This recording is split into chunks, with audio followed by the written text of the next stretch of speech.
Another week, another Trump official brutally mocked by South Park. And this time, it was Kristi Noem's turn. It never ends, but it's so lazy to just constantly make fun of women for how they look. Only the liberals and the extremists do that. If they wanted to criticize my job, go ahead and do that, but clearly they can't. They just pick something petty like that. South Park just dropped a bomb on ice, and the U.S. government is scrambling to find cover. What started as another cartoon episode turned into a full-blown political earthquake, shaking the system to its core. Broflovsky? Here! Broflovsky, is that an El Salvadorian name? No, I'm Jewish. What? How did a Jew get in here? I'm just here because some fat, intolerant asshole didn't want me around. This isn't just satire. It's a wake-up call that cuts deeper than anything you'd expect from a show known for outrageous humor. And trust me, after this, South Park isn't just on the radar, they're right in the crosshairs.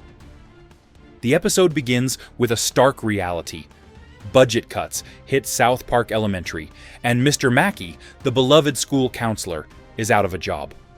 It's a moment that hits close to home for anyone who's seen vital services slashed in favor of political agendas. For years, Mackey's been the guy students rely on to help with their personal struggles. Now, he's just another statistic in a system that doesn't care. What makes you want to work for immigration enforcement? You see, I got a nut. All right, you're hired. Take this to the next station for your physical and orientation video. At first, it's almost comical. A middle-aged, former school counselor now joining one of the most controversial and critically examined agencies in the country. But it's more than just a gag. It's pointed commentary on a system that forces people into impossible choices.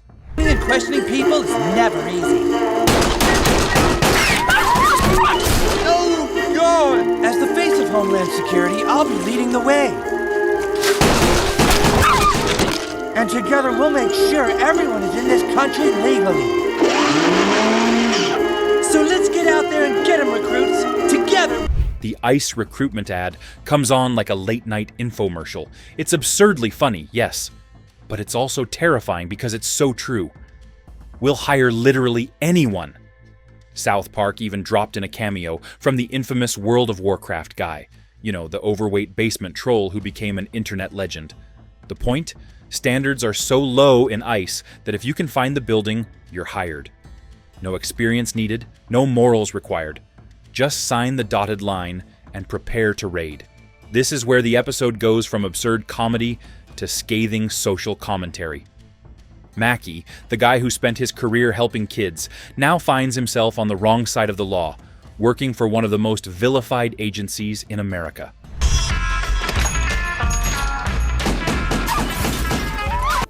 They actually released this bonus clip on Twitter last night, poking fun at DHS Secretary Kristi Noem's past.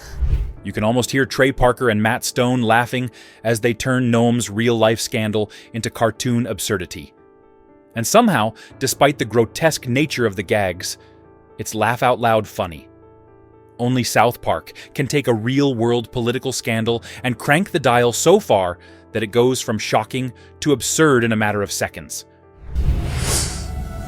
Jesus? Who is it? What? Crypto. Oh no. Keep him away. Oh no, wait. Oh no! Oh, fucking. This wasn't just about humiliating Noem.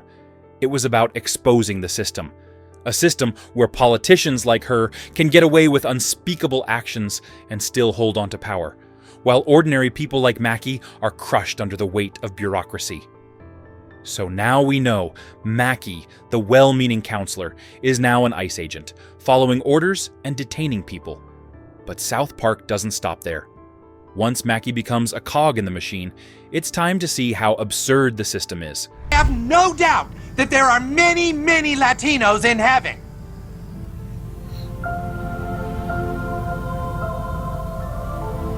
Jesus? Oh God, God. damn it. I was like, they're not.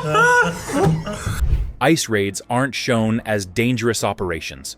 They're shown as amusement park attractions. Officers are giving safety instructions, like they're preparing a group of tourists for a roller coaster ride. They treat these raids as routine, as if rounding up people at gunpoint is just another day at the office. Just here for questioning. Cooperate and nothing bad. Holy shit!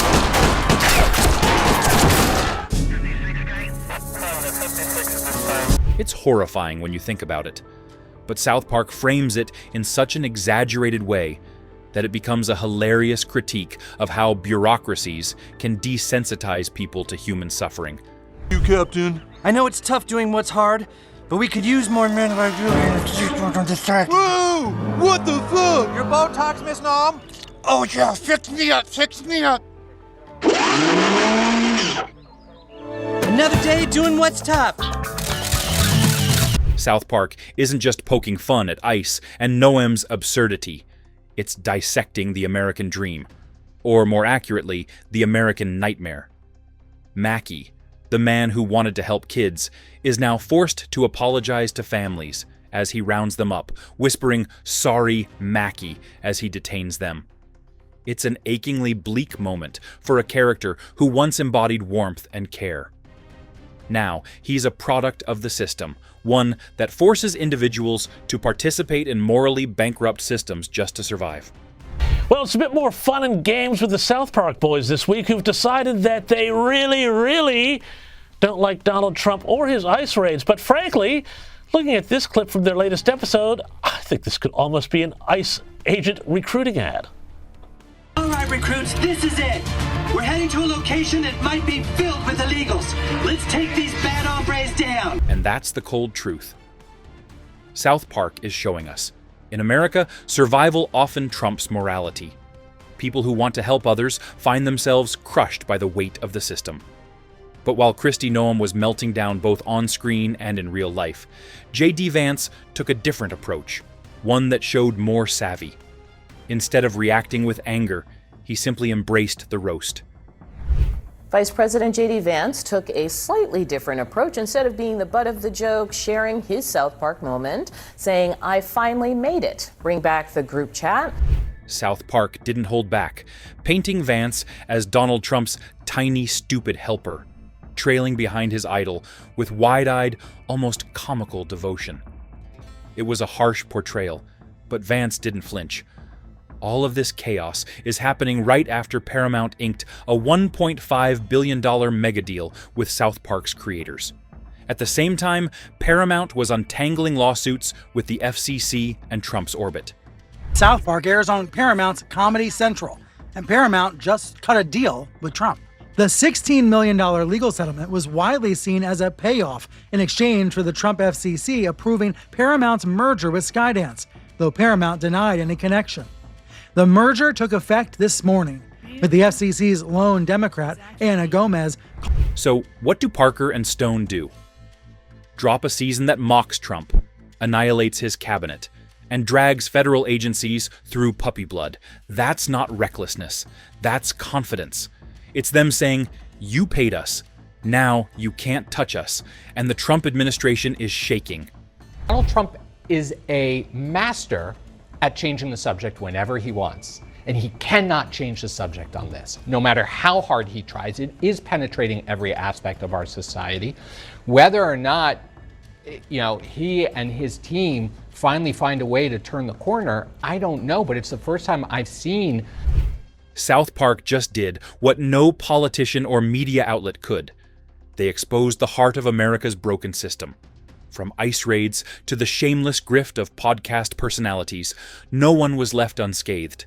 Historically, autocrats have not liked satire, have not liked humor. I think of Charlie Chaplin. There's a long history, and academics write about this idea that this kind of laughing, this kind of satirical commentary is really the thing that undermines autocrats the most because it shows the ridiculousness. And the most terrifying part?